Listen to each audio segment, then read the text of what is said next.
Hello everybody. Today we're gonna have like a very quick video.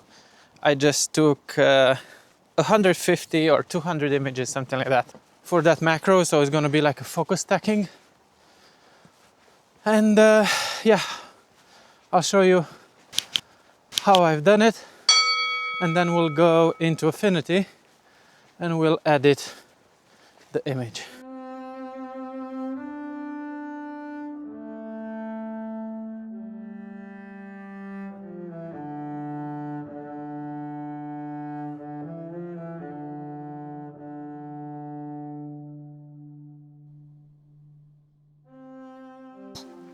Alright, so I think I found a shot here.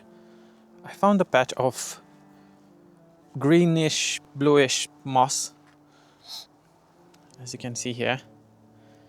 And this is really cool. I don't know exactly what type of moss it is, or if it's just a mushroom. And I also found a nice composition. So let me see if I can show you. So I'm trying to photograph this. As you can see, the greens are like a triangle here, leading to the fungi in the center of it.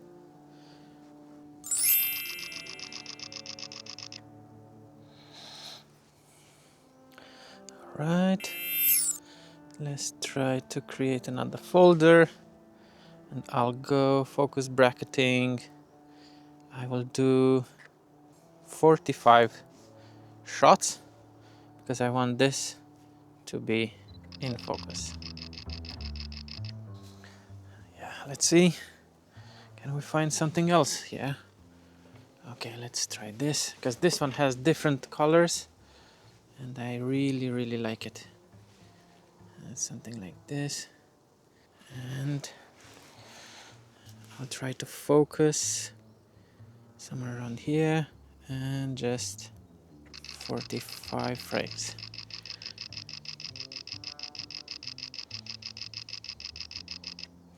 All right, that's it. Right, so I think I took like around 150 photos.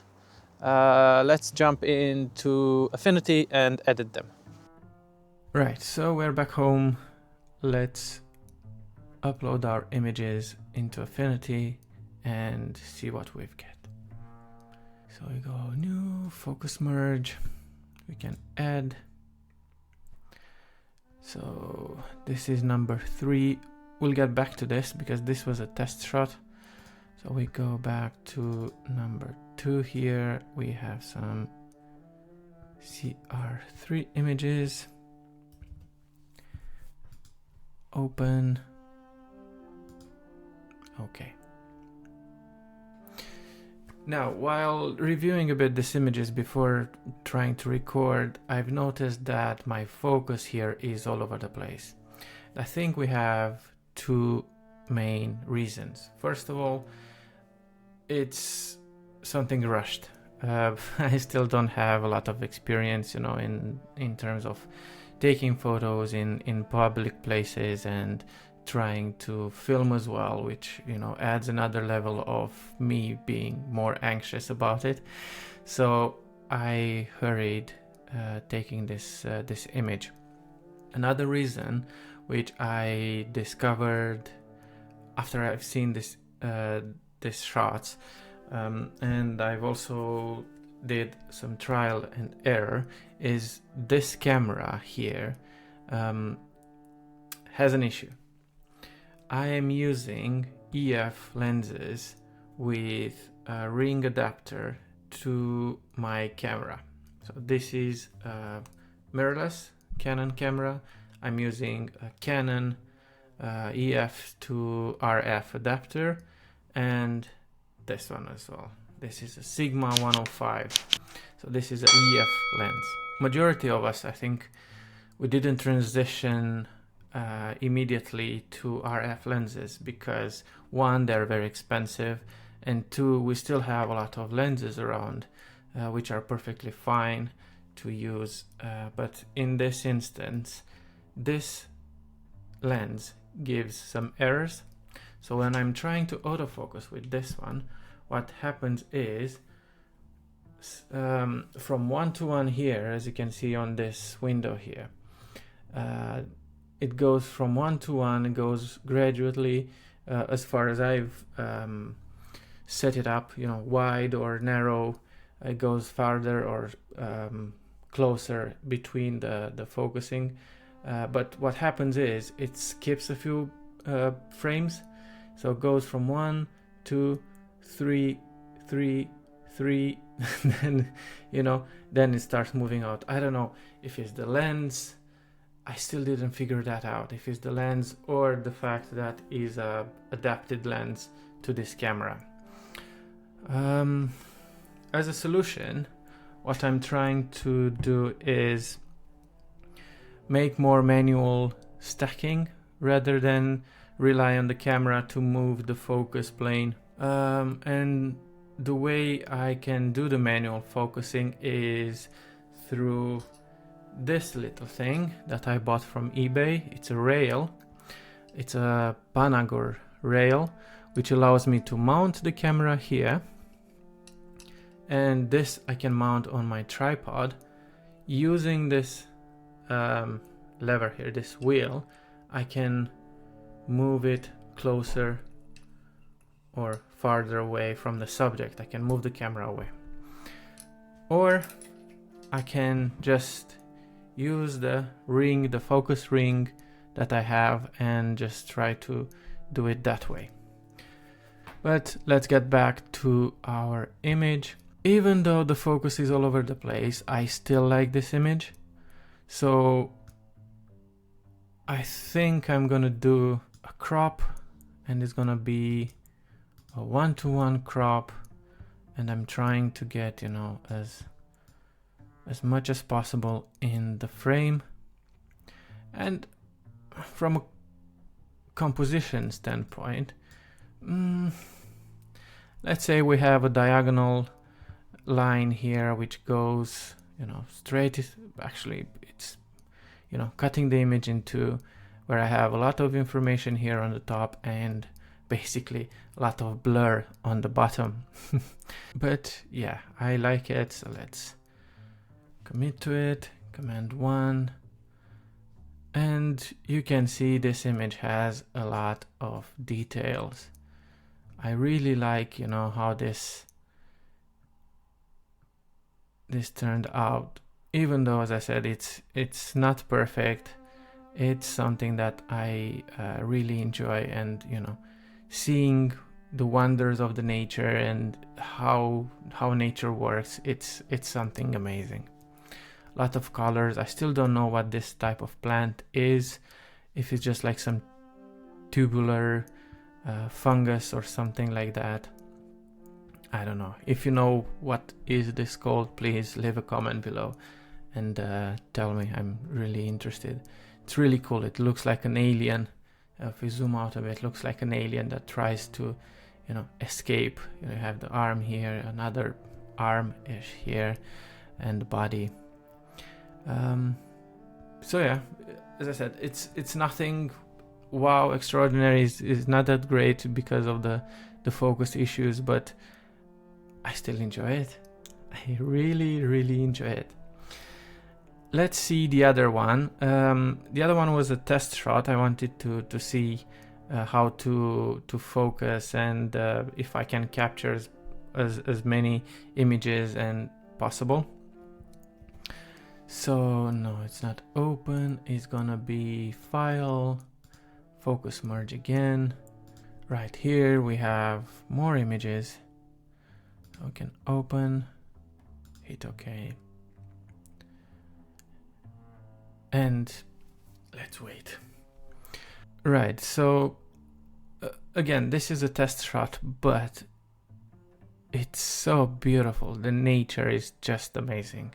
We have so many details in this, you know, micro environment.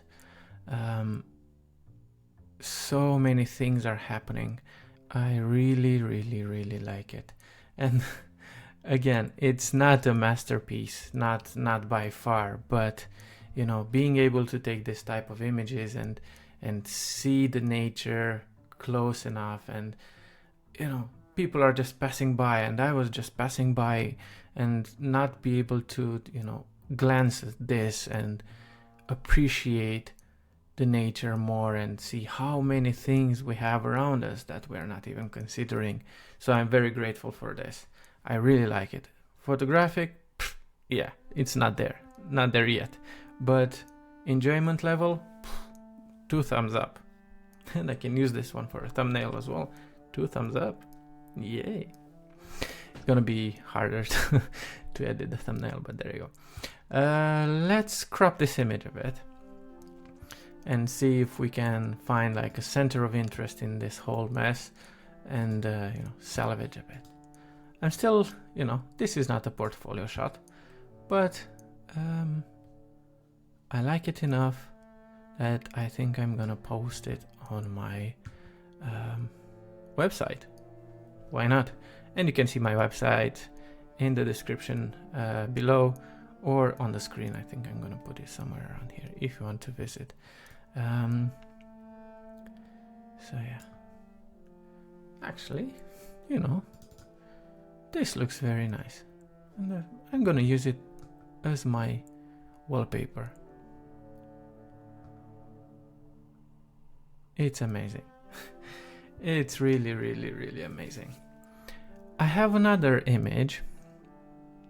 I haven't checked that out at all, so I'm gonna do this now with you. I said it's gonna be a very short video, but so this one, I think this one is a biggie. So I have a lot of images here. Let's see. I think this is around, let me see. Open and okay. I really like how Affinity creates this these visuals when you focus merge, and you can see your image coming to life, and you know, just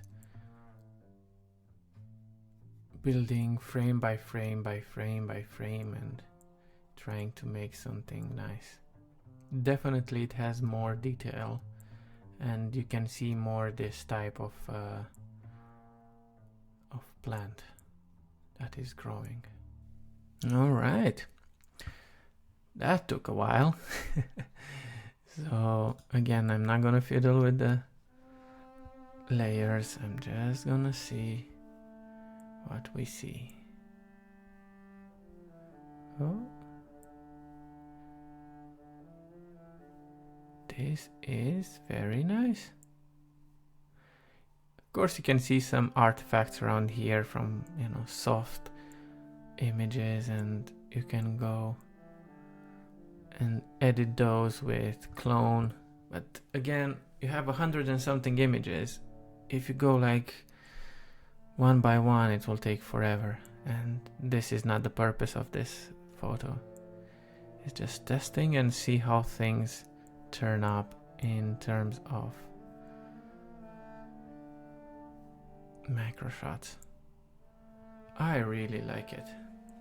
This corner here is just amazing, where you have this tubular fungi plant or whatever they are, and this, you know, pointing all over. I really like it. Okay, so yeah, leave a comment below. Tell me if you know this type of plant, fungi, or whatever it is. Also, you know, if you have any tips, tricks on how to get rid of this anxiety, consider subscribing if you want to see my journey in learning photography and exploring the nature and how to do stuff in Affinity. And hit the like button and the bell to get notified when I post new images. Next week or in 2 weeks, I'll see if I'll be able to finish the video. We will see how a 75 years old camera works today with you know, modern technology, and that's about it. Thank you for watching. See you next week.